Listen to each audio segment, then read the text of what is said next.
And what is going on, everybody? Welcome back to the Beer Battered Sports Podcast, the podcast for sports fans by sports fans, because let's be honest, we're probably the most qualified people to talk about our favorite teams. I'm your co host, Isaac, And I'm 40. and we do not know where Gnome is, so we're just going to go ahead and start without him today. Gnome, if you're watching this, wake the hell up and get on the show. Um, anyway, welcome to episode 99. Crazy to think that we have reached 99 episodes already. Yeah, that's Um, insane. One more week to 100. I'm excited. We've got some special stuff coming up for the 100th episode, guys. So tune in for that. That's definitely going to be a lot of fun.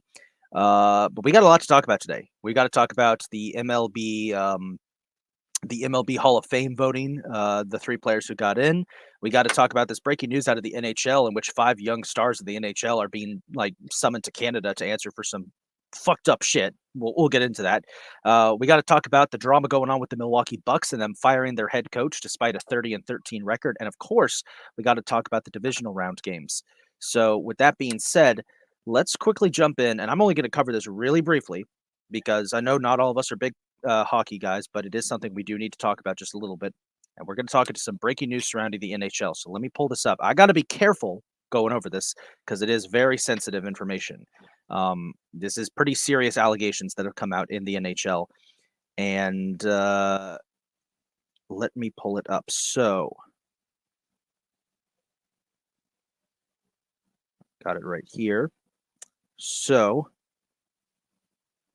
five NHL players have been summoned to the city of London, Ontario, Canada, in response to allegations of sexual assault charges from the 2018 Canadian World Junior Classic team. Those five players being Michael McLeod, Cal Foote, Dylan Dubé, Carter Hart, and Alex Formenton.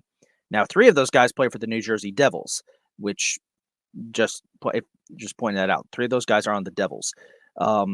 There's not, from what I've been able to read about what's been going on, it's some pretty serious stuff. And I'm not going to get too into it because this is like a topic that it's probably best if we're probably not the best people to comment on it, but it is news and we do cover hockey on the show every so often. So we should bring this up, but this is like pretty serious. And I think the thing that's really made this newsworthy is that the NHL has not addressed this at all. What they have addressed is that, hey guys, we might be putting an expansion team in Utah. How about that? That's bro, we don't care Yeah. what is going on with this. That's how they do, though. Mhm.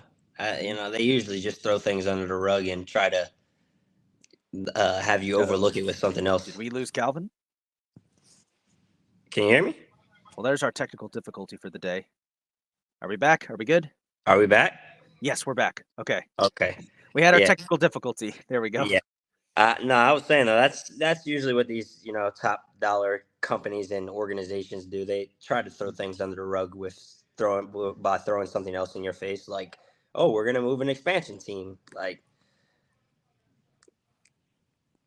we should talk about what's serious, and they should definitely address that. Yeah, they should. It's some pretty scathing stuff. And the NHL, and again, like this is I don't know if I'm the best person to talk about this, but I will mention it. The NHL is you're right, Kylie, yay difficulties. By the way, Kylie, love the new profile pic. I love those little AI creations. They're awesome. But yeah, the NHL has had a big culture issue the last couple of years. We're only like 1 or 2 years removed from the controversy surrounding the Chicago Blackhawks and the allegations of sexual assault and harassment during their title runs. So this is not something new. The NHL has been dealing with this for a while. There's one commentator, my favorite sports YouTuber, Urinating Tree, likes to call it as if the NHL has a boys' club issue. And this is further proof of it. The fact that you've got these five young players who now all have to have these massive allegations leveled against them, and it's some serious shit.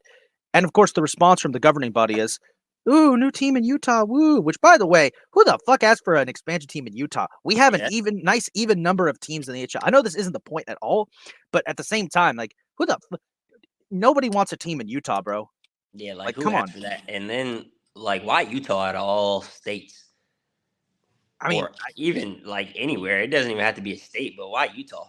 But that's the thing. See, it's got us talking. It's got us talking now. It's like, wait, why are they putting a team in Utah? It's like, no, no, no. We must stay focused, brothers. The NHL is dealing with 5 more young players being accused of heinous crimes. We got to focus on that. But I just wanted to bring that up because I thought that was like one of the wild stories. And hockey is something we don't cover a lot. We should cover more of. So we'll definitely get to that. But in the meantime, let's talk about our first big piece of news, and that is the situation surrounding the Milwaukee Bucks. So the Bucks sitting at 30 and 13, they're second in the conference, right? Yes, Second in behind these Celtics.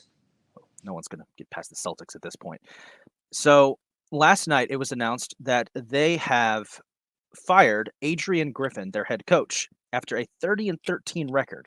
And this morning they made it public that they are hiring Doc Rivers, which how is this man still in the league at this point? Like he's like a cockroach. He won't go away. Um, I'm curious what your thoughts are on this story, 40, because I remember I remember having my reaction yesterday was just, what the fuck are they doing? That Yeah. was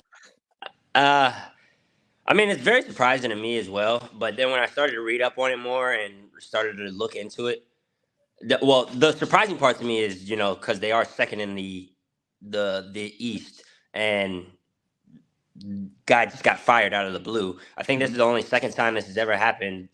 David Blatt in whatever year that was, when the Cavs were 30 and 30. They might have had the exact same record the Bucks have now, and LeBron and that Cavs team got rid of David Blatt. I was thinking about that. Yeah. Yep. But yeah, I mean, it's that was the surprising part to me. But then when I started to read into it more and things like that, it looks like Damian Lillard couldn't get adjusted to the offense that the guy was scheming, and like he would make it he would make it difficult for like Damian to get in his groove. And then it was also that Giannis, Bucks D is horrendous now after Coach Bud left. Yeah. And then also Giannis was starting to lose. He was starting to lose his. What's the word I'm looking for? I don't know. I will say on the defense He quote was that starting to lose his faith in him. loses faith. There you go. Yeah. I will say Yoni brings up a good point, because if you watch the recent games, they got into a shootout with what's the Pistons. Yeah. They got into a shootout with the Pistons. That's what I thought it was at first when they announced they fired him. I was like, wow, play one bad game to barely beat the Pistons, and that's what's gonna.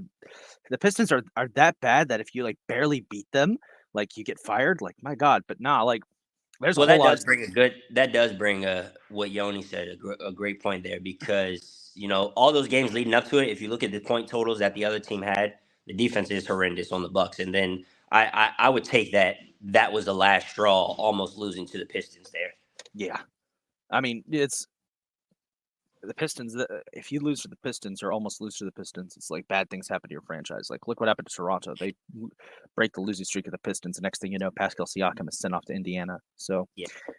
no, I think Doc Rivers is more of a defensive-oriented coach, so he definitely can help in that regard. The problem is, of course, Doc Rivers has a tendency to choke in the playoffs, and the Bucks, playoff success recently, they haven't exactly had the greatest playoff success recently. Ever since winning the championship in 2021, they've kind of been struggling to get back. So that's definitely something to be concerned about. I will say, I still think Doc Rivers is still a great coach, I think, and Oh yeah, for sure. they really lucked into it. It's like we had to fire our coach, but Doc Rivers is there. It does give David Blatt vibes, because I remember being just as flummoxed when that happened, because I was really all in on the NBA in 2016. I remember just watching every night. That was when I was like at the peak of my fandom, and I remember being like, "Why the hell are the Cavs firing their coach?" And well, Tyronn Lue ended up.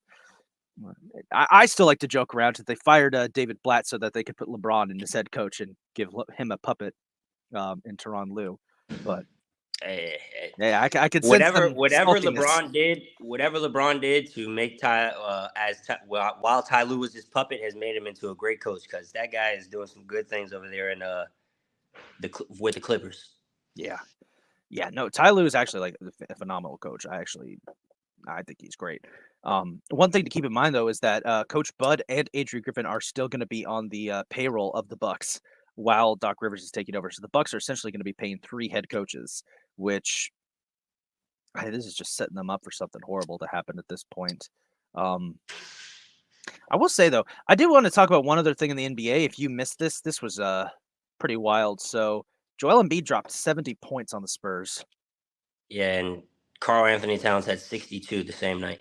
Yeah, just scores like listen. I know that's impressive, and I thought it was really fun when they did a little thing with Joel Embiid holding the piece of paper that said 70, like an homage to Wilt Chamberlain. It's like that's cool. That's tight.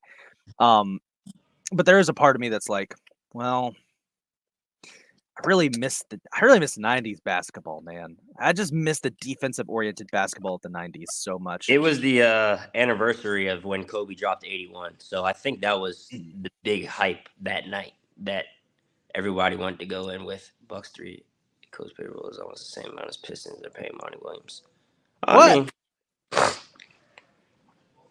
okay. I mean, I guess okay.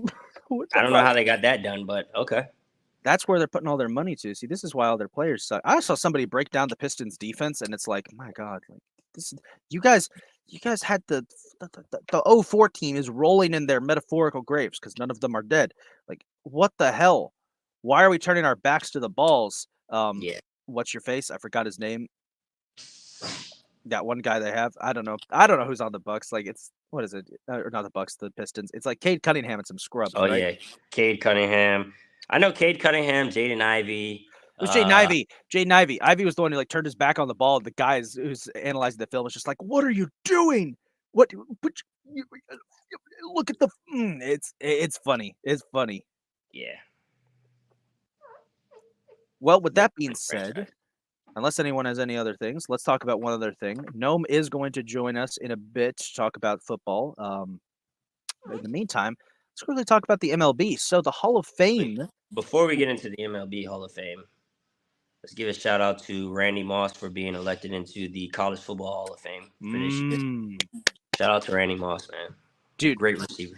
Randy Moss highlights from when he was at Marshall are different because you know how like people always like to joke that he was a man among boys playing in the NFL, especially in his first couple of years with the Vikings. Yeah. Watch his highlights of him at Marshall. Oh yeah, yeah, that's a man among boys. I am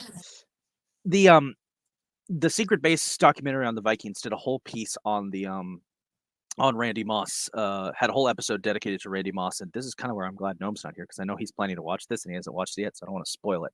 But they keep repeating it's like he's just still a man among boys, and they show some of his highlights from when he was at Marshall. It's every college that skipped on him because he served time in jail for fighting. For defending his friend from some racist bully and for smoking weed, every team that skipped on him or canceled a scholarship because of that shit. I mean, feels like an idiot. This dude is like vaulting over 2 Army defenders and going for a 75-yard touchdown. Like, this is ridiculous. Like, have you ever seen his high school highlights? They're even crazy. I don't think I had his high school. Yeah.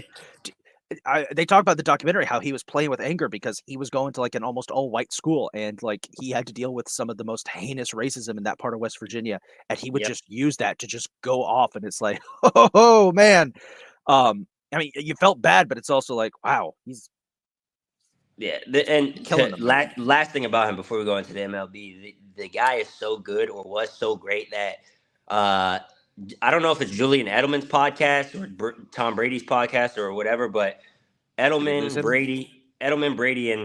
More technical difficulties. Wow. Are we back? We're back. More technical difficulties. Okay. It's all I don't know if it's Edelman's podcast or Brady's podcast, but Edelman, Brady, and Randy, they were all on a podcast together the other day, and they were talking about how there was a play where it was just a single man route and it was only for Randy Moss, and he would literally just run down the middle of the field and Tom would just try to throw it as far as he could. And that was literally the play call. Randy, run. Run. And that just shows you how good the guy is. Man, I think one of the things that I always love about Randy Moss is the nickname that he gave to Julian Edelman when they played on the Patriots together. Edelman was like, he'd call me Edelnut. Like, yeah, that sounds like Randy. Man, I want to watch Randy Moss highlights now, man. Yeah. Make sure you watch his high school later. Watch his high school. I will. I actually was having a conversation with Gnome the other day at work, and I'll bring this up quick just to kill for time because I know Gnome's going to be here soon. But we were talking about like what the greatest offenses in NFL history were. And I made an argument. I was like, hey, I know they didn't win a Super Bowl and they came up short and it was like a 1-year thing, but I'm picking the 98 Vikings because there was just something about that team with Randall Cunningham, Randy Moss, Chris Carter. I'll throw in Robert Smith because he was a great running back. The fact that you look back at those highlights and they still that they simply changed the game. They introduced the modern offense we see today. Oh No yeah, one for was sure. running that until these guys showed up. It is For wild. sure. Especially that game against the Cowboys they had where he has 3 catches for 160. Yeah. 160, 3 touchdowns. Before we go to baseball real quick and talk about the Hall of Fame selections, I do want to bring this up because this also happened. There's a lot that happened in the world of sports this week, but this one was pretty impressive.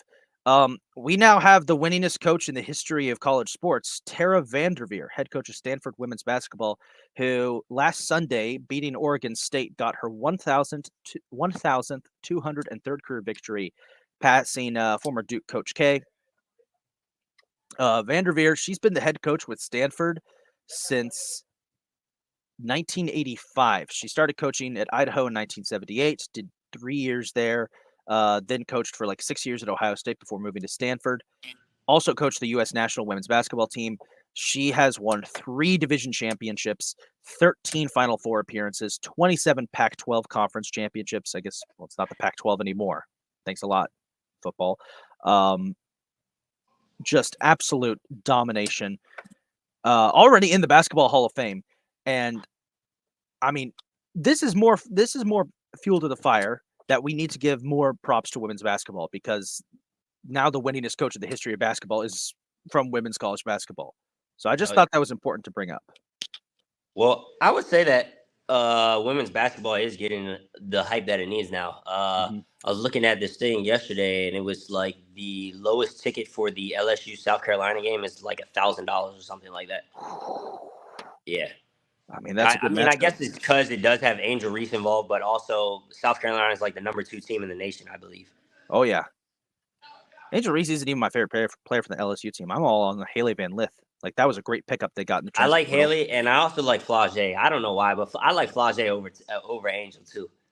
They had that one player, I think, who got kicked off the team who I really liked from last year. I'll tell you what, though. I was watching the end of that Ohio State-Iowa game. Man, shout out to Ohio State for pulling the upset. They have this big player from Russia who was just knocking them down. But I do want to say, so the NCAA has been really trying to stop fans from storming the courts after games, and I could kind of see why. Because did you see what happened to Caitlin Clark at the end of that game? I did. I did. I think she initiated more of the contact than the fan did, but I did see what happened to her. I did. I mean, you just lost a game to an arch rival. I mean, obviously there's some frustration, but at the same time, that fan is like got his phone up, it just runs right into her. Like that's some scary shit because getting hit by a person at that speed when you're not expecting it, like that fucking hurts. That's definitely something that they've got to take a look at when it comes to changing rules about that. The other thing is too, though, because remember that Alabama football player? I believe it was last year when Alabama had lost and the other team's fans rushed the field and the Alabama guy had pushed the fan down or something like that. But that's another thing too. Like these fans, they come out of the stands and they're putting their phones all in the other guys' faces, and like you said, after a loss, of course, and then you're putting a phone all in my face and stuff like that. I mean, I would probably react the same way too. So was that the LSU game where they lost? I believe so. Yeah, that sounds like it. Listen, I'm never gonna fault college players for getting mad after a loss. Like I get mad I work in college athletics. I get it. You're gonna be pissed after a loss. And you know what? I won't even fault players for lashing out like that because sometimes that's just in the heat of the moment. Things just happen. I definitely think that the NCAA can make changes to avoid stuff like this from happening, especially if it's going to put players in risk of being hurt. Because imagine if Caitlin Clark falls on an elbow awkwardly. Yeah. Imagine if she gets knocked out for the season because she gets hit by some dumb Ohio State fan. Or tears her ACL because she stepped on the court wrong after falling or something like that. Yeah, you never know what's going to happen. So that's definitely something to keep an eye out for. By the way, if everyone is enjoying this today's episode, go ahead and give us a like down there. We appreciate you guys and all your support. We're going to go ahead and now move over to the MLB Hall of Fame, which had its voting yesterday. Unfortunately, no, they still didn't put Barry Bonds or any of the other steroid guys in. One day they will. But they did elect 3 guys, and it's time to reminisce on some guys from our childhood. And we're going to start with probably the most famous guy that they got in, Adrian Beltre, I Texas was Rangers legend. I was gonna say I know Adrian and I know Joe. I do not know who Todd Helton is. I'm not even gonna sit here and Oh, lie. But there's a I know reason for that. Joe because Joe was one of the first baseball players that I ever figured out when I started watching baseball. Oh yeah, I remember Adrian Beltre for all of his shenanigans. So Adrian Beltre, if anybody doesn't know who Adrian Beltre is and wants a quick recap, because I know there's some people who don't watch baseball on this show, not on the show, well, who watch the show. Adrian Beltre from Dominican Republic began playing in 1998. He played with originally started out with the Dodgers before having some lengthy stints with the Mariners, a 1-year deal with the Red Sox, but is best known for his time with the Rangers, where he helped them to a World Series appearance. He is a 4-time All-Star, a 5-time Gold Glove winner, 4-time Silver Slugger winner, led the National League in home runs in 2004, his last year with the Dodgers, and has had his number retired and has been placed into the Rangers Hall of Fame.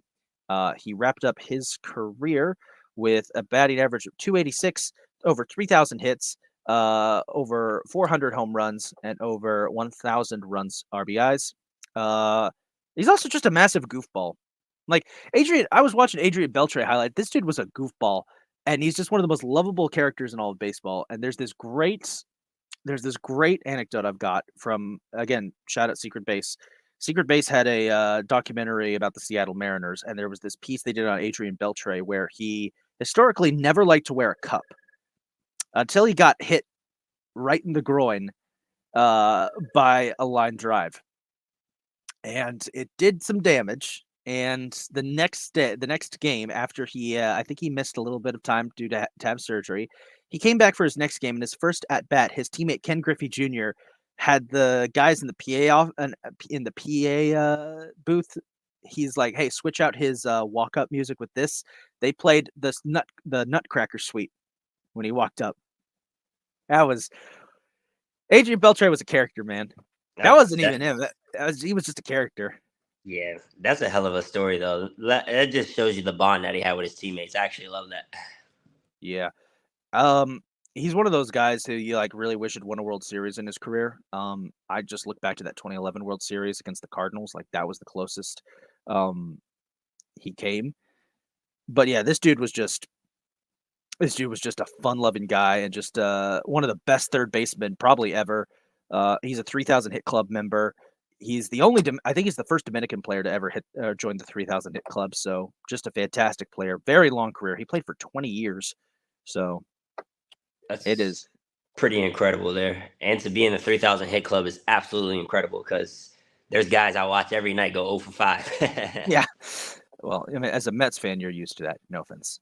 Uh, sorry, I had to get that. I had to get one in. I had to get one in. So That's fair. Fair. next guy into the Hall of Fame. You were talking about how you really start recognizing this guy. This was former catcher and first baseman Joe Mauer. Played his entire career for the Minnesota Twins from 2004 to 2018. 6-time All-Star. AL MVP in 2009. 3-time Gold Glove Award winner. 5-time Silver Slugger. 3-time AL batting champion. 76.1% of the vote on his first ballot Hall of Famer. There are a lot. Now, the Twins have had a lot of players that you could say are some of the best in franchise history, but I think it's safe to say that Joe Mauer is probably one of the best Twins. He's right up there. You'd put him up there with like Kirby Puckett and what was his name? That guy from the '60s whose name I have completely forgotten. Wow. And here I am thinking I'm the sports guru guy. Jeez.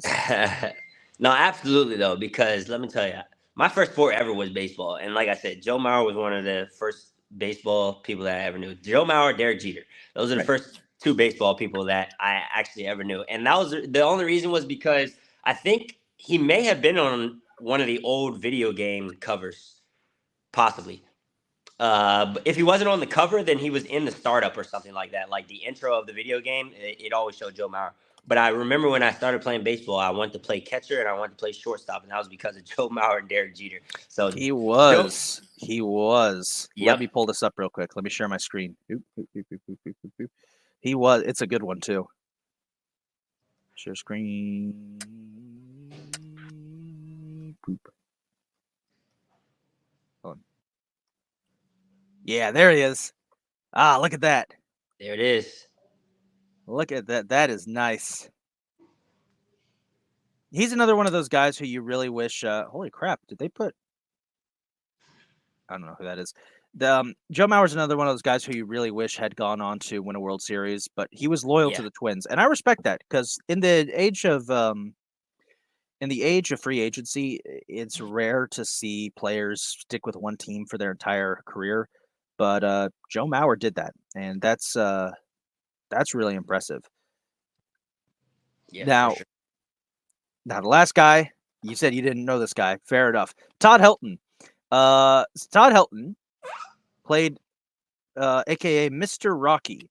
He played with the Colorado Rockies from 1997 to 2013. He holds the Rockies club records for hits, home runs, doubles, walks, runs scored, runs batted in, games played, and total bases, among others. Widely, he is easily the greatest Colorado Rocky of all time. What number did he wear? He wore number 17. 17. I've had a feeling it was like 17 or 19 or something because I've definitely seen a Helton jersey before. Oh yeah, this dude was like the guy in Colorado forever. His accolades include a 5-time All-Star winner, 3-time Gold Glove Award winner, 4-time Silver Slugger. He was the 2000 National League Hank Aaron Award winner, led the league in batting in 2000, led the league in RBIs in 2000, um, and also won a Dick Hauser Trophy in 1995. That's for college baseball's best player. He was also a legend at Tennessee. Now, obviously, he was with the Rockies his whole career, so he only had one real appearance in the World Series. That was that 2007 Rocktober. Um, of yeah, the guy on the Rockies for the longest time. Just a fantastic player. And also, and this is a fun fact I didn't know, but I found out because I follow college Reddit r// college football forum. What Hall of Fame NFL quarterback did Todd Helton start over before being replaced? What NFL Hall of Fame quarterback did Todd Helton start over? Was this in college In, or in college, Todd Helton was ahead of this Hall of Fame quarterback on Peyton his first. Manning? Yes, he was. Peyton Manning was Todd Helton's backup. Todd Helton was nice at Colorado for a while until he got hurt in 1994, and Peyton Manning got the start over him. Then then he Wow. switched to baseball and became like the greatest Colorado Rocky of all time, and went into the Hall of Fame. That is an incredible stat right there. Oh yeah. Um, he appeared in 12 games in his career with the Bulls football team, completed 41 of 75 passes for 484 yards, 4 touchdowns, and 3 interceptions. He And my actually boy wasn't was that bad. accurate too. Yeah, he actually wasn't bad at all. He just he suffered a knee injury against Mississippi State in 1994, and Peyton Manning would take over after that. And well, the rest is history. But What could have been? That's so crazy. he was nice too. I was watching some highlights of him at college, and it's like this our boy could throw. He was like airing it out. I, It's where Peyton got it from.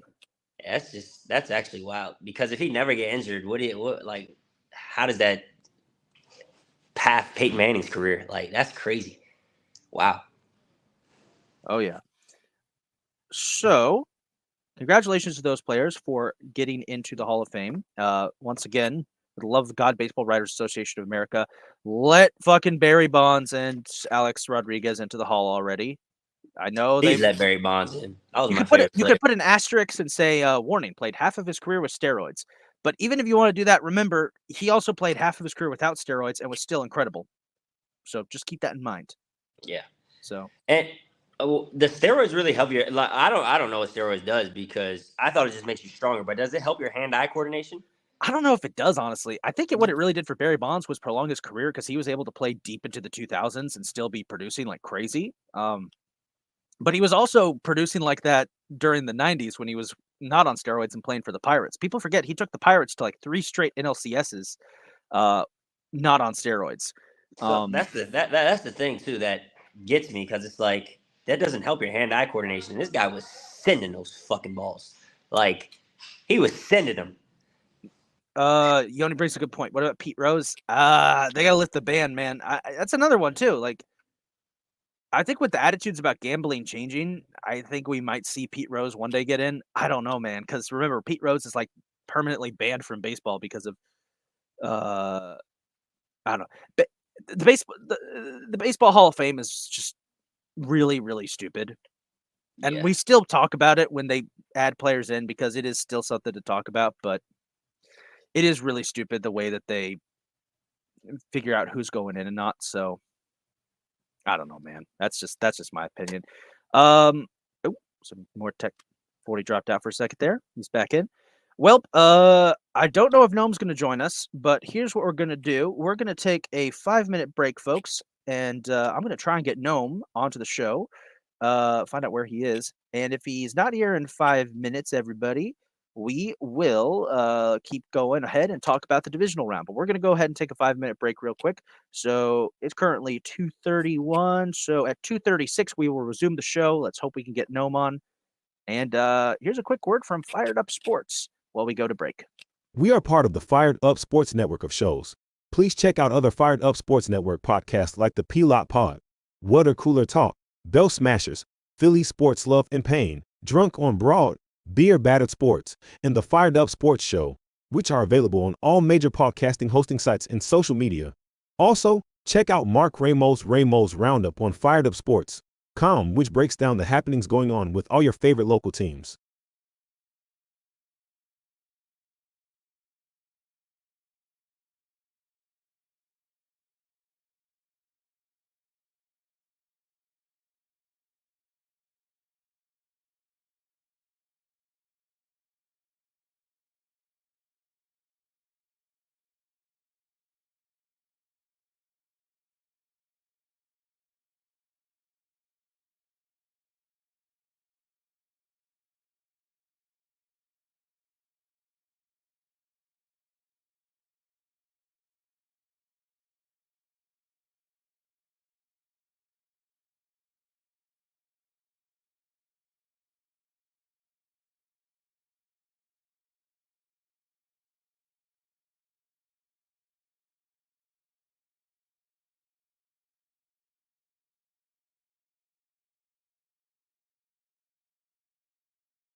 We are part of the Fired Up Sports Network of shows.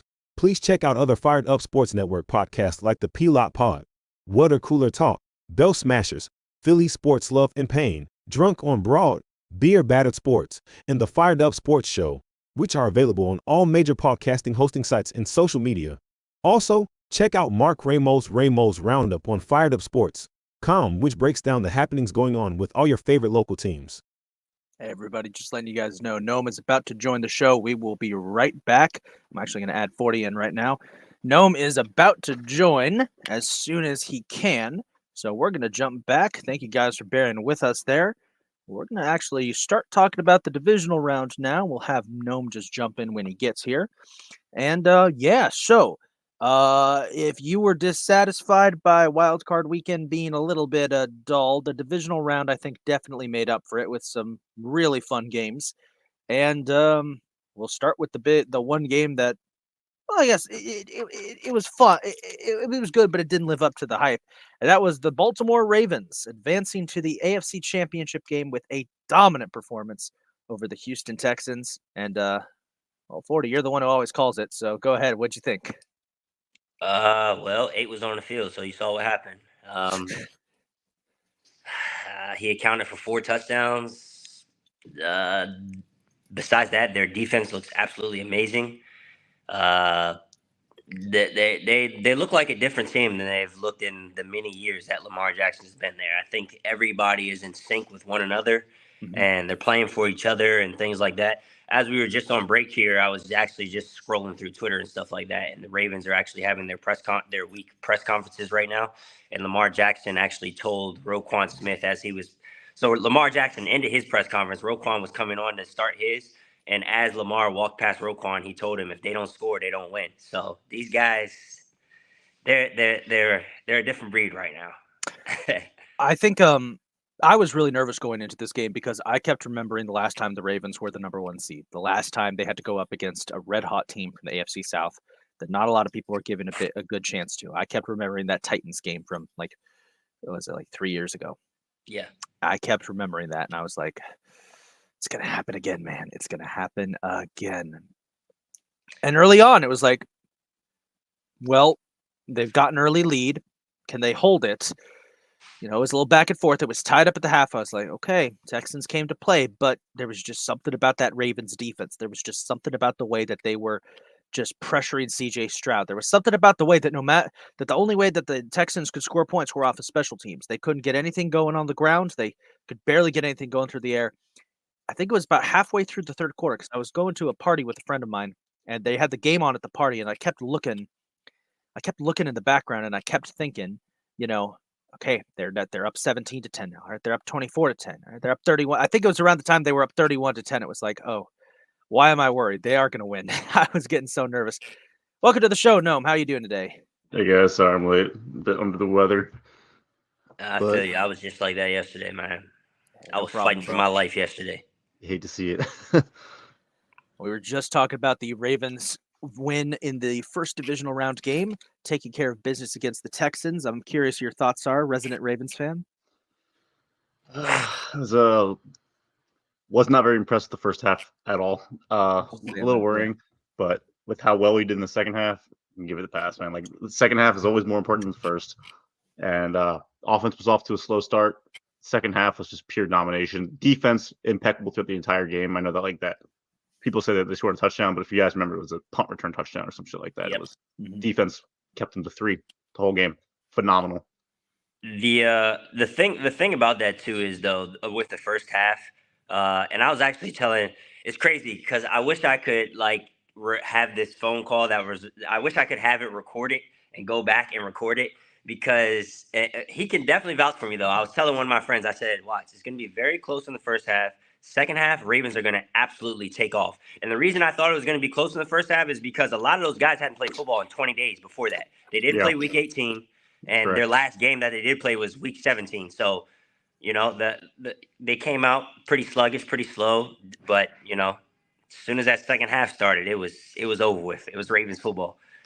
Yep.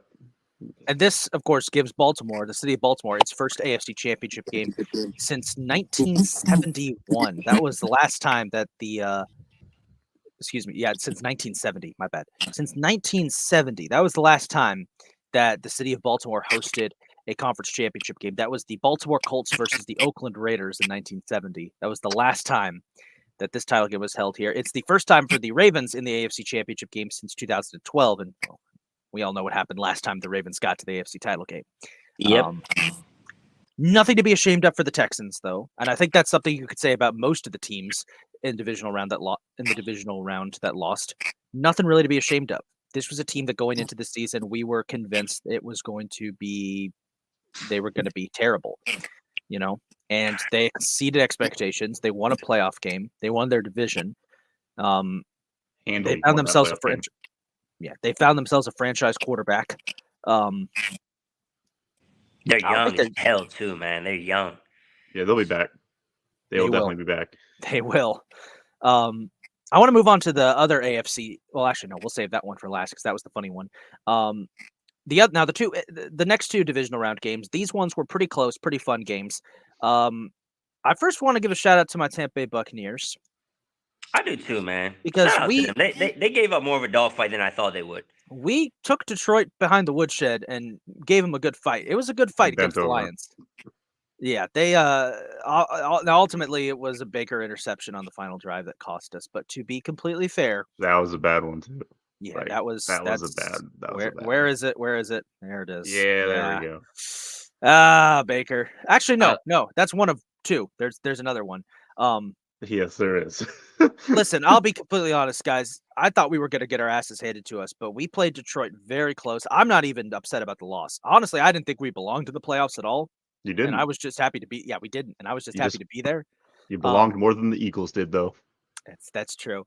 And we put up a good fight against the Lions. I think we showed the Lions. The Buccaneers have a lot of the Bucs still have a lot of pieces for that Super Bowl run, and we're doing a pretty good job of replacing some of the older pieces too. We got some young talent on the defense that's going to be a lot of fun. And if I'm the Bucs, I'm re-signing Baker because he gave the offense like a jolt they haven't had since Tom Brady first showed up. So I strongly agree. I think you should definitely re-sign Baker to add another 1 year deal. If he does it again, maybe extend it. But you got to. It's Baker. So you got to see him do that 2 years in a row. But he did impress. I know there was a lot of football after this, but that first drive is where the Buccaneers lost the game. The guy has to come down with that interception in the end zone when Jared Goff threw it right in his hands. Yeah, right in his hands. That would have been the Josh Allen dumb interception of the week if he had came down with it. Yeah. One thing I will say about the Bucs is that going forward, we desperately need to work on our run game because the Bucs have been the worst rushing team in the NFL for years now because we just haven't been running the ball. This was the first year I can remember in a while where we did seem to run the ball more than usual with Rachaad White. I don't know if he's our future back, but he did a pretty good job this season, and he had some gnarly runs in that playoff game. It's like, ooh, he's okay. But I'm happy with the Bucs season. It was a good year. It was a good year. Felt weird without Brady, but we're showing we can still win. I'm more impressed though with the Detroit Lions. First time since 1991 that the Detroit Lions have advanced to the conference championship game. I mean, yeah, I'll give it up to you guys. Like the Lions, man, holy shit, they did it. Good for them. Good for them, man. Yeah, good for them, man. First time since what's the year? 1991 when they got blown out by the Washington team. So check this out. They have been ass our whole life. Pretty much. So shout out to them, man. Shout out to them. I can't fault them at all. I'm happy to see that Detroit's finally getting some winning football over there in that city. You know what? They have not only have they been ass our whole life, it's been like a mountain. Like if you think about it, directly in the middle of that time between then and now is pretty much 2007 when they peaked in how ass they were, and then that's it's kind of now here we're back. They're back down to they're okay now. They're good again. Yeah, they had a couple of okay seasons during our childhood. Stafford had them in the playoffs a couple of times, but for the most part, they were just ass. Yeah. It's weird. You think it was all coaching? I mean, like there's just not been great coaches there. I mean, they had Jim Caldwell. I think he was all right, and they kind of did him dirty by getting rid of him too early. And they spent another 5 years or so and trying to find a new guy. So the last really, really good coach they had, the one who took them to their last championship, that was Wayne Fontes. Matt Millen. No, I'm just kidding. And fun fact about Wayne Fontes, he actually was a run and shoot guy, and they had Barry Sanders. So there's a reason he didn't last long. He lasted a while. He What was are you really doing? good. Well, he was weird because he would run the run and shoot, but he would still give it to Barry Sanders all the time because the Lions didn't have a quarterback. So Then why are you doing run and shoot? ever since he was replaced, so they had Bobby Ross, who took them to 2 wild card playoff appearances and got Barry Sanders a 2,000-yard season. Gary Moeller, who was there for half a year.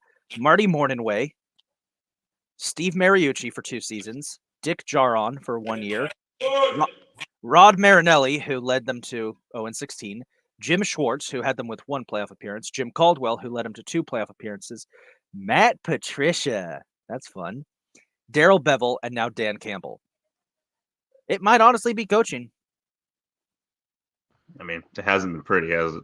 It is not. I think If Jim Caldwell's like your best guy over the last 20 years, that says it all. Jim Caldwell, and honestly, I'll put Bobby Ross up there because he did lead them to a couple of playoff appearances.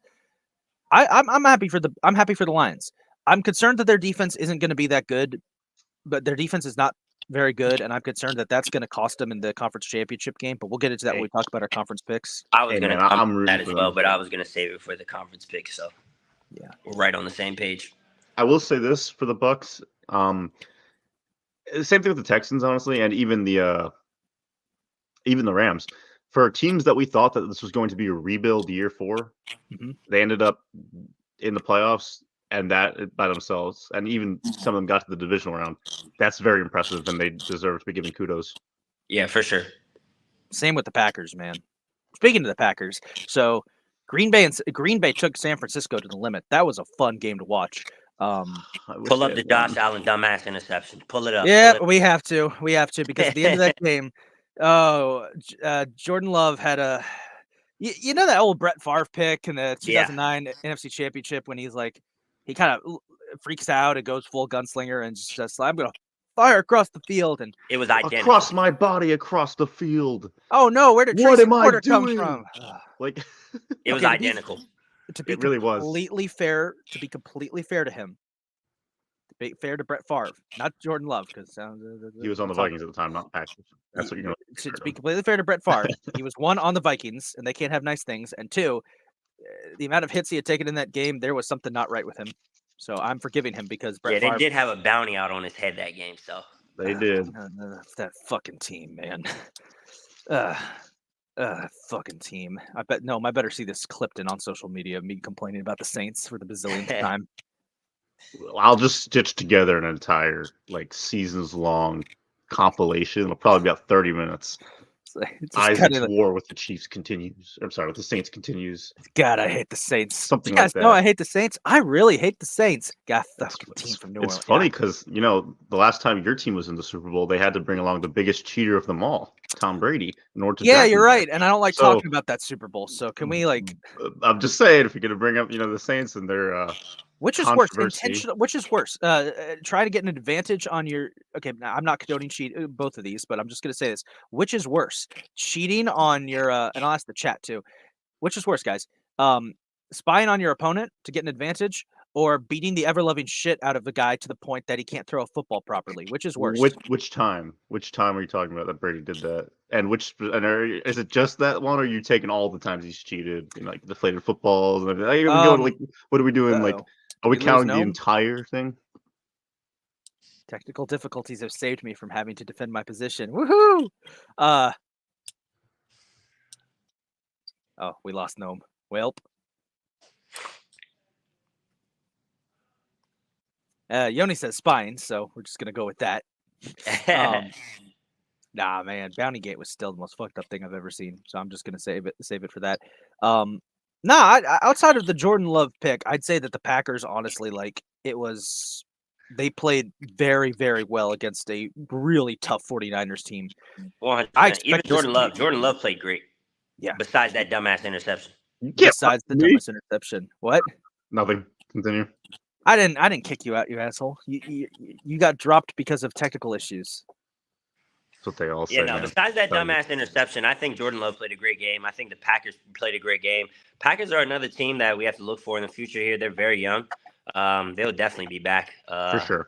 They surprised us as well. Started out that season very slow. Ended up winning, not winning the division, but ended up sneaking into the playoffs there as the 7th seed. And, I don't think anybody besides us expected them to make it past the first round because everybody was on Dallas hard, but you know, we were. but yeah, I think Green Bay had a great season, and Jordan Love showed us that. Unfortunately, the Packers got themselves another one, probably. Just they can't keep getting. Where's that meme? What's that meme of freaking Jesse from what's his face Breaking Bad? He can't keep getting away with this. The Packers have done it again, man. I don't know. We'll have to see. We'll have to see because Jordan Love was impressive this year, but I still need to see what he's going to do in year 2. Yeah, for sure. But he definitely showed some, great stuff. Yeah, a lot of talent on the Packers. And I'm curious to see what they do with Aaron Jones as well. I think he's a free agent this offseason. I could be wrong, but we'll take. What would you do? What would you do, 40? Pay him or let him walk? Jones? I'd probably sign Aaron Jones back. I mean, minus the injuries, that guy's a fucking great asset on that football team. And, or you could trade him to a team that needs running back. Yeah, very, very great experienced veteran. And if I'm them, I go get Jordan Love another playmaker. I mean, Mike Evans is a free agent. I throw everything at Mike Evans. Oh my God! You tell me? No, leave him alone. Leave him alone, please. Leave him alone. I mean, who else would they bring in there? T. Higgins is probably 9 times out of 10 going to go to Tennessee now because Tennessee just hired the Bengals offensive coordinator. Yeah, T. Higgins is a free agent, so he's probably going to go to Tennessee. I'd say it's a 7 out of 10 chance of that. We'll see. Yeah. Still likely, though. Still likely. So, I mean, the only the other big names on that free agent list would be Michael Pittman and Mike Evans. I'm going to get Mike Evans. I'll take Michael Pittman. 10 straight 1,000-yard seasons. Come on, man. I'll take Michael Pittman. His dad. Yeah, fair enough, but I don't know. Evans is a weird guy. Evans is an interesting receiver, man. He definitely is because there's been weeks where I bet on him, had him for 40 yards, and he'll get like 26, and it'd be fucking crazy. And it's like, dude, you're supposed to be the number 1 receiver. What are you doing? Yeah, but then like he's just inconsistent. Like he's too inconsistent for me. Like I know he gets 1,000 yards every year, and everyone's like, whoa, that's consistency right there. It is. I hear that, but I mean, this is a guy who has struggled to separate his entire career and has an odd amount of drop issues for a possession receiver. And that's the thing too. The crazy thing is, but minus other than the drops, if he, didn't have those games where he had 26 yards and shit like that, he'd probably have 1,800, 1,900 yards a year. But he makes up to get 1,000 every year by going for 150 in one game, and then the next game he has 26. He has the go route and nothing else, bro. Like real talk. Like that is actually it. That is his one route. You guys are talking. He does not straight on any other route. You guys are talking a lot of shit for somebody to be in this. For somebody who has their finger over the remove from call button. Hey, I won't take this slander against my fucking receiver. I can kick you guys if I want. I kind of like Mike Evans. That gets you banned. That gets you banned. That's hilarious. Let that be a lesson, Gnome. Don't talk shit about my dude. If it helps, I've always liked Chris Godwin. Oh, well, Chris Godwin's great. No, for sure though. If the Packers don't get him, that should be the Buccaneers' number 1 thing this offseason is getting Mike Evans back. Re-sign Mike Evans, please. I forgot. I didn't realize he was a free agent, and now I'm like going through emergency situations in my head. Like, oh God, what are we gonna do? 20 receivers or so that I'd rather want than Mike Evans. I don't think. Wait, why would you want to name 20 receivers better than who you would want more than Mike Evans? Do you not think I could? No. You can't put it like that. Name the free agents that you would want over Mike Evans. Oh no! There are not 20 free agents. Okay, 20 receivers. And that's what I mean because I agree with you 100%. I could probably name some like at least 15 receivers that I'd take over Mike Evans. But free agent wise this year, I think Mike Evans is probably the best receiver in that free agent class. I bet between us we could get it to 20. There are definitely There are definitely better receivers than Mike Evans out there. I'm not going to sit here and pretend that he's the best, but I do think 25. I do think he gets slandered sometimes by certain people in this call. Yeah, come on, 40. Hop off Mike Evans, bro. It's too hard on him. God, look, technical difficulties got him. Come on, man. Like, okay, well, now, while Noah's frozen, oh, is he back? Yeah, there he's back. You got frozen again. That was the football. You get saved by the bell every time. I do get saved by the bell, man. Hey, before we talk about the last playoff game real quick, I just want to bring this up to everybody watching. And Noam, you are going to get so mad when I bring this up. For anyone out there who's a fan of football and weird shit, go look up the. I know. I'm sorry. I have to bring this up. Go look up the wishbone formation real quick. Just Oh do my god! it. Just do it. I discovered it this week. You should really look it up. It's bizarre. It's bizarre. Noam doesn't like it. Oh, he's gone. Wow, he left. He left. I'll just say it for you. Look that up. If you ever run a youth football team again, run the wishbone. You'll be amazed how good it is. Wow, I really. What's funny is that I have to send you guys some tape. We actually did run a little bit of the wishbone when I was a coach. Hey, there you go. So you know what it is. Fantastic. I discovered it this week while I was doing research on football formations. I was like, "There's no way this works. It's like it's a quadruple option. There's no way it works. What the hell? Why does it work?" Anyway, Air Force runs it very well. They do. They do. Wow, he really left. Okay, well, yeah, it was good for a minute in college. It was good for a hot minute, dude. It won like multiple national championships in college. It was that good. Yeah. I just find it fascinating. Anyway, let's talk about the last playoff game and hope Gnome comes back eventually. Wow, he really left. I'm gonna hold on. I'm gonna text him to get it back. Get your ass back in here. The bell does it. Oh, there he is. Sir, the bell doesn't dismiss you. I do. Sit your ass back down. We're not talking about it anymore. Don't speak its name. Don't speak its name, bro. Joke's on you. 40's actually run it for his youth teams before. I can see it being successful in Little League, man. Like I can see that being unstoppable in Little League, actually. For sure. Anyway, argument. let's talk about. Yeah, sorry, I'm on that ass for some reason. Pause. I hope 40 does run like the quadruple option. That's what it is. It's a quadruple option. It's hilarious. That like 10-year-old Mike on the other side is the most confused person ever. He's like, I don't know where the ball's gonna Absolutely. be. Mom, I can't do it. Absolutely. Hey, no, listen. So, like, anyway, the last playoff game, the last divisional round game. Oh god, I broke no. Oh man, the last divisional playoff game we got to talk about was the fun one. Oh, this was a fun one. Wide right 2, Electric Boogaloo. Oh yeah. Yeah. So I'm sorry, Bills fans. Bills, Sorry, Bills Mafia. Hold this, Bills fans. If you ask me, okay, I'm done. I just wanted if you to ask me, laugh out of the way. he shouldn't have even been in that situation. Josh Allen just had to hit the crossing route on second down. I knew it. Oh, you're blaming Josh. Wasn't I Stephon knew Diggs it. the one? Hold on. I'm not blaming Josh Allen.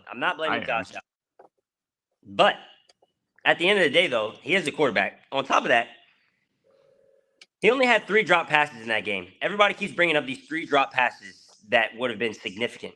The guy threw the ball 39 fucking times. So what happened the other 36 times?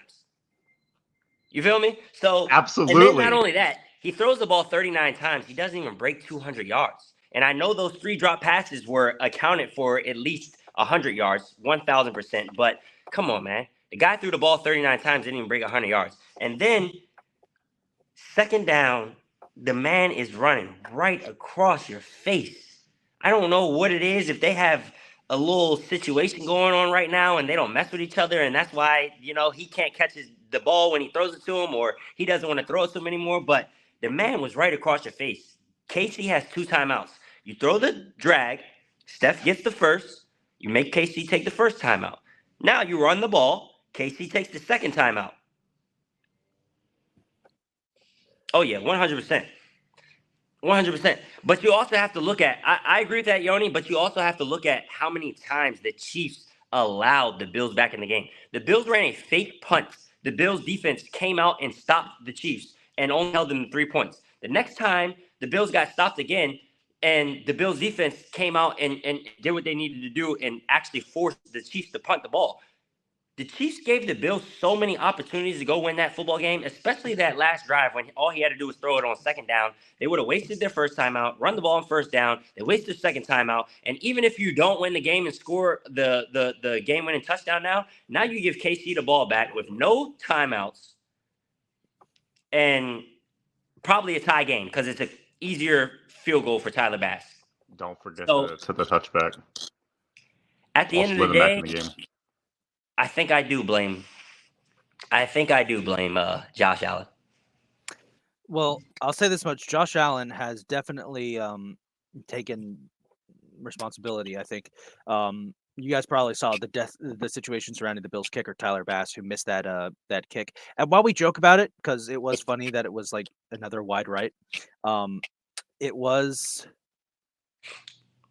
sad to see death threats be sent his way by Bills fans. And I know Josh Allen has kind of like been trying to take some of the blame off of him for that, which Josh Allen himself has said, like, we never should have been in that situation to begin with. And it's right. They shouldn't have. The big question now is like, what does this do for the Bills? Is this the end of their competitive window? Because we know the Dolphins are getting better. They just have to address one big issue. They have to address one big issue. I know. Shout out last episode. They do have to address an issue. We know that the Patriots are going to go through a culture change, and they probably will be back to contending sooner rather than later, because there's some young pieces on the Patriots team that are fun. And we don't really know what the Jets are going to do when Aaron Rodgers comes back, but you never know. So one has to ask, was this the last real shot for the Bills? Because this is now 3 straight extremely painful divisional round losses. This is losing to the Chiefs in 2021, losing to the Bengals in the snow in 2022, and now this. Like, okay, but this one, I do, man, Bills Mafia. I know every Bills fan felt this in their soul when that shit went right. Wait, can you pull that back up? Mahomes versus Allen becoming Brady versus Manning. Some memes say it's now Brady versus Rivers. It is. It is Brady versus Rivers, because this is the thing, and everybody keeps saying, "Oh, you have to remember, Peyton Manning didn't win his first Super Bowl until he was 30 years old." Blah blah blah blah. As long as this AFC stays the way that it is, Josh Allen is never winning a Super Bowl. You got Lamar. You got Mahomes. Look! My little thing's telling you, thumbs up. You feel me? How'd you do that? How that happened? How'd you do that? I have no idea how that even happened, but that was God telling you right there. Josh Allen is never going to win a Super Bowl. God said, absolutely, he will not. Yeah, with this AFC, Josh Allen is never winning a Super Bowl, man. Like, he's literally going to be the Phillip Rivers. He's going to have Lamar Jackson, Mahomes, Joe Burrow when he's healthy. Now you have C.J. Stroud. You feel me? Like there's so many of these quarterbacks that can run through Josh Allen and that Bills team. Hold on, my bad. Wrong button. How dare you? That was the wrong button. This is no 1A 1B kind of shit. I know, you're right. So he definitely is the Phillip Rivers. Yeah. I could see it. I could see it. Tall white quarterback, kind of corny. Yeah. Legendary corny. Legendary corny. They are both legendary corny. Only thing that he does better than Phillip Rivers is run. That's it. Yeah. He cannot. Oh my throw gosh. Rivers. Yeah. Oh no, he is. Oh my God. I mean, Phil was way consistent. Oh my God. I love Phil. Phil was a fucking animal. Absolute baller. Phil's consistency. My God. Phil's problem was exactly what Josh Allen's problem is. He had Peyton Manning, Ben Roethlisberger, and Tom Brady in the way. Hot take. Go ahead. Rivers is way better than Big Ben. Oh, 1,000%. But Big Ben had the team. Big Ben had the unbelievable team. Yeah, of Hall of Famers. So Big Ben had crazy teams, and those defenses were insane. Rivers never had a team like Big Ben had. Did you guys know that 1 year, Big Ben had Antonio Brown, Mike Wallace, Emmanuel Sanders, Hines Ward, and Santonio Holmes all on the same team, technically? Yeah. Was that 2010? Yes, it was. Antonio Brown was the 4th-string receiver on that team. 5th. That's insane. Didn't they trade Santonio Holmes? Didn't they trade Santonio Holmes to the Jets that season? Oh yeah, they did. I mean, they were stacked. That was halfway through the year. Yeah, that was halfway through the year when AB had his coming out party, and then they were like, "Oh yeah, this guy is crazy." Who else? Well, they were right. He is crazy. No, that wasn't Le'Veon's rookie year. I was gonna say I think he was after year 2, but no, that was the year after. Yeah. I'm really tempted to make this joke, but I do want to ask you guys first: who is if Josh Allen's the new Phillip Rivers, who's the new Big Ben? Do we have to say it? Should I say it? It's Trevor Lawrence. God, no. I was gonna say it's Deshaun Watson. Oh. One thing Big Ben did do was Super Bowls, though. Yeah. I'm talking myself into it actually, because I'm just like, okay, Well, A both are kind of sexual nasty. predator quarterback with a really good surrounding core. He But just the needs difference some is Super Bowls first. the Browns will never get it. So Yeah. no, like that. But otherwise, I like the comparison. Who's I the don't new? think there is a Big Ben right now. There I'll be really honest. isn't. We don't have a big fat ass quarterback who we don't have a fat ass quarterback who can win Super Bowls anymore. Everyone is like a super athlete. Like let's get some big dudes in there. Let's get some big chunky boy quarterbacks back. I miss the days of those. I miss the days of like Ben Roethlisberger's and who was that one really big dude from like the Boomer Esiason was a big chunky quarterback. Let's get them back. True. Yeah. I'm just saying. I don't know. The only comparisons I can really give, Brady is Mahomes and Allen is Rivers. I don't really know if there is And a Peyton Lamar- Manning. Like Lamar is Mike Lamar Vick. is Lamar. I know Nah. people would say that Joe Burrow is Peyton Manning, this, that, and the third, but like I can't say that. He could be. Joe Burrow definitely could be the new Manning. He has to say Omaha at least once. But Lamar is Lamar, man. There's never been a Lamar. Yeah, Ever. I was gonna make a comparison to Mike Vick, but Lamar's You already put Mike Vick in escaped the it. AFC, but even then, Mike wouldn't have competed with Yeah, that. Lamar's already Lamar like, would have. on another level. Mike Vick himself has said that Lamar was better than he was. Mm-hmm. Brady, Mahomes, Manning, Burrow, Lamar. How dare? Whoa! Nah, that's Whoa! Whoa! That's a take. Lamar is way better than Big Ben, and I saw this thing that Big Ben once said. He was like, Lamar's not really a great pocket passer, and then they pulled up Lamar's career pocket passing stats and Big Ben's career pocket passing stats, and Lamar's a much better pocket passer than Big Ben was. So Big Ben there's had a that. better O-line. Keep that in mind. Big Ben's O-line had a Hall of Famer on it. So keep that in mind. Well, Several. not several, but Alan they were so good for so long. Like, don't forget Marcus Gilbert. Remember how he was like good for like 7 straight years and no one talked about him ever? Like, no, the Steelers line was really good all the time. Pouncey was crazy, man. Yeah. Oh, fuck. Yeah. Well, with that being said, gentlemen, it is time to make our picks. Conference championship weekend is upon us. 2 games left to determine who will go to Super Bowl 58. There's a lot at stake here, particularly with the AFC, considering that 2 of our teams are playing each other. Not looking forward to this. I'd like to have at least one championship game in which I don't have to worry about hurting my friends, but yeah, we're here. One of my teams is in it. Oh no. Yeah. My other one got eliminated. Shut up. For the AFC. Let's talk One about of it, my guys. teams didn't make it. My other team's in the AFC Championship. I accept that, but I don't accept the. All right, if both your teams make the playoffs, choose a hill to die on. That's all I'm saying. You know what? Screw it. As much as I love her, I would prefer the Chiefs not make it this year. I'm still gonna root for them, but I'd prefer. Nah, go with your team, man. Go with your team. But like, nah. You know what? No. I haven't had a problem with Taylor Swift all year. I'm not gonna do it. Anyway, AFC Championship game. Ravens Chiefs, second playoff matchup. First time they met back in 2010, wild card round. You know what happened at that one? The Chiefs. Oh, that was a great one. Yeah, the Ravens kind of. It's like 35-7 or something like that, right? Yeah, they beat was it Jamal Charles had a big touchdown run, and then the Ravens were like, "That's funny," and scored like 30 unanswered points. They said Matt Castle against us, Ray Lewis, Terrell Suggs, Ed Reed. Are you fucking kidding? And that was the game. Yeah. But yeah, Lamar versus Patrick. Last chance for the Ravens. If the Ravens want to make the Super Bowl after an incredible season, they've got to go through the gods of the AFC and the new dynasty, the Chiefs. Kansas City's trying to get back to forge a modern-day dynasty, going up against one of the hottest teams in football. This is going to be a game. Hottest team. This is going to be a fucking... I love it. I can't wait. I've been itching for this game, man. Because here's the thing, it's either going to be an offensive shootout with Lamar and Patrick throwing haymakers, or because it's like the 2 best defenses in the league, it's going to be a defensive slugfest where it's like whoever like makes the fewest mistakes is going to win. You don't know what it's going to be. So we'll start with Gnome. If that's the case, I think the Ravens got it because the Ravens have not been making a crazy amount of mistakes this year. They have not. The Chiefs have. I got to go with my Ravens, please. Oh, let this be the year. Please, gotta be this year. I disagree with Yoni's Yoni. Gotta go with my agree Ravens. with that, Yoni. I disagree. Like I think both NFC teams are pretty stacked too. I disagree with that. I don't. But look though, both NFC teams that are left, the Ravens blew them out the water, bro. That's true. That is true.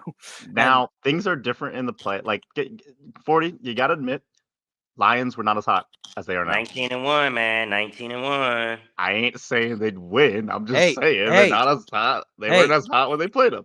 I They know would we be always better now. say that as long as 8's on the field, he's going to get it done. But he's got to get past my boy Patty Mahomes first, and that's going to be tough because this Chiefs team doesn't give a shit anymore. They've won 2 Super Bowls already. They've gotten to the point where they're like already in dynasty consideration. They don't give a fuck. This is going to be a battle, and I'm gonna root for my Chiefs. I'm gonna root for my Homie don't Chiefs play. because that's my team. That's my team. This one goes out to my grandpa. Rest in peace. But I still think the Ravens are going to beat us, but it's going to be tough. Like last time these two teams played, it was an instant classic on Sunday night. I'm just saying it's going to be tough. So Gnome, 40, bring it the fuck on. Yeah, It's probably going to win, but bring it the fuck on. I'm going with Baltimore as long as 8's on the field. You know what I got. You know what I'm rocking with. Goddamn right. That's right. Just because it's not even just because of 8. That team is just so locked in. Like I was telling you earlier, Isaac. Like you weren't on the podcast at this time, Gnome, but I was saying when we went on break for a second, I was looking through Twitter and Lamar was finishing his press conference as Roquan Smith was walking on to his press conference, and Lamar says to Roquan, "If they don't score, they don't win." Like they're just so locked in up here, it doesn't even make any sense. But not only that, it's like, yeah, these are two of the best defenses, but the Ravens are the number 1 defense. And throughout the last 12 games, they've only let up 16 points a game. Like, and that is absolutely insane. 16 points a game. Like, guys are like CJ Stroud. He led the league in passing this year. Not only that, he led the league. He didn't lead the league in 250-yard passing games. It was actually Jared Goff that led the league in 250-yard passing games, believe it or not. But he was like 3rd or 4th in 250-yard passing games this year. The guy didn't even break 200 last week against the Ravens. So honestly, this week I feel as if the Ravens take away Pat Mahomes and Travis Kelce, there is no ball game for the Chiefs. I agree. Because I mean, I know Rashee Rice is electrifying and, this guy and that guy, but that Ravens defense, man, is just, they fly. They fly. They really do. Yeah. I think the Ravens defense matches up very well against the Chiefs. I mean, they match up well against everyone, but particularly in terms of Travis Kelce, the Ravens, both their linebackers are really clocked in this year. And not only that, Kyle Hamilton. Like, come on, man. Kyle Hamilton he's going to be shading that guy all night. And then it's like, you just watch the Bills, and that's how another reason the Bills lost the game. You guys are running the ball 6 yards a carry, 7 yards a carry. Like, keep running the fucking football. The Ravens are not going to stop running the football if they see they're beating the Chiefs with running the football. They just ran for damn near 300 last week against the Texans. Like, the Chiefs letting up 5 yards a pop against the Bills. They better be ready. The Chiefs do have a good defense and a very good secondary. Chris Jones still doing his thing. The Ravens, I feel like the Ravens at their best are better than the Chiefs at their best. So anything could happen, but I'm going to go with my Ravens, man. Like at the end of the day, though, I hope Pat is a fucking wizard. So yep, he is. He is. Pat could do some Pat things, and the Chiefs definitely could come out with that W, but I just don't see it, man. I hope they don't, though. My homie don't play, but as long as 8's on the field, man. Yeah, man. I just don't see it. Well, let's move to the NFC Championship game. This is a fun one. Lions-Niners. A team we expect to be here in San Francisco versus the biggest story of football, the Lions on an incredible run. Now, I did a little research. These two teams have met before, and I'm just saying it now. The precedent is there for this to be an all-time classic. So the 2 previous times these two teams have met, the first one, you got to go back to 1957, Western Conference tiebreaker game. The 49ers make their playoff debut against the Lions, who are a dynasty.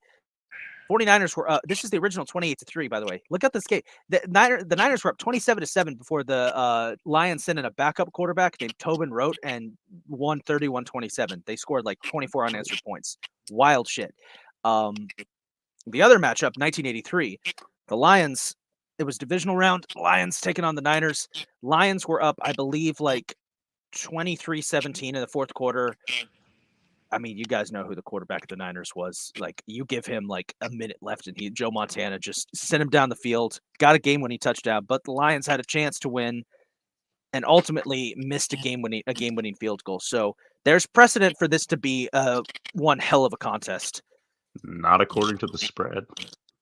Go ahead, Gnome. What do you think? Not if you look at the spread. Yeah. Honestly, I think we talked about it earlier. Lions defense. I just don't think the Lions defense has enough to keep up with the San Francisco team. Um, I think it can be a good game because the Lions offense does have a lot of electrifying weapons, but defensive wise, all it will take is one stop for San Fran. If they get one stop or if they get two stops, then it could be a 2-score game, and then it's like, man. So I'm gonna go with San Fran this week, just because that was my pick before the beginning of the year when we did our beginning of the year predictions before the season started. I said San Fran versus Baltimore, and I think that's probably what we're gonna get. So I'm gonna go with San Fran just to stick with what I said at the beginning of the year. I think that Detroit is a great story, and I think that what we've seen this year for them is incredible, and I think that they are going to be a force in the years to come. Yeah. But I also believe that their defense just does not have the playmakers and just bends a little too much. This is a game that's gonna come down to whose defense is better, and San Francisco's defense is leagues above the Lions. So I'm gonna take the Niners to get the win. I know Lions fans, I know we're all rooting for Detroit. I would love for Detroit to win, and I will root for Detroit because I want to see Detroit make their first Super Bowl.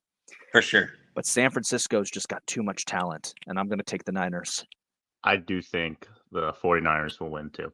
I would love for the Lions to win, though. I'm going to be rooting for them, and I want to believe in them because nobody wants to see the fucking 49ers in the Super Bowl again. Yeah, for the great story to keep going to, I would love to see the Lions win.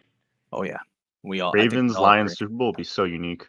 Yeah, it's great. We would knock another team off. That's the fentanyl bowl. Oh my god!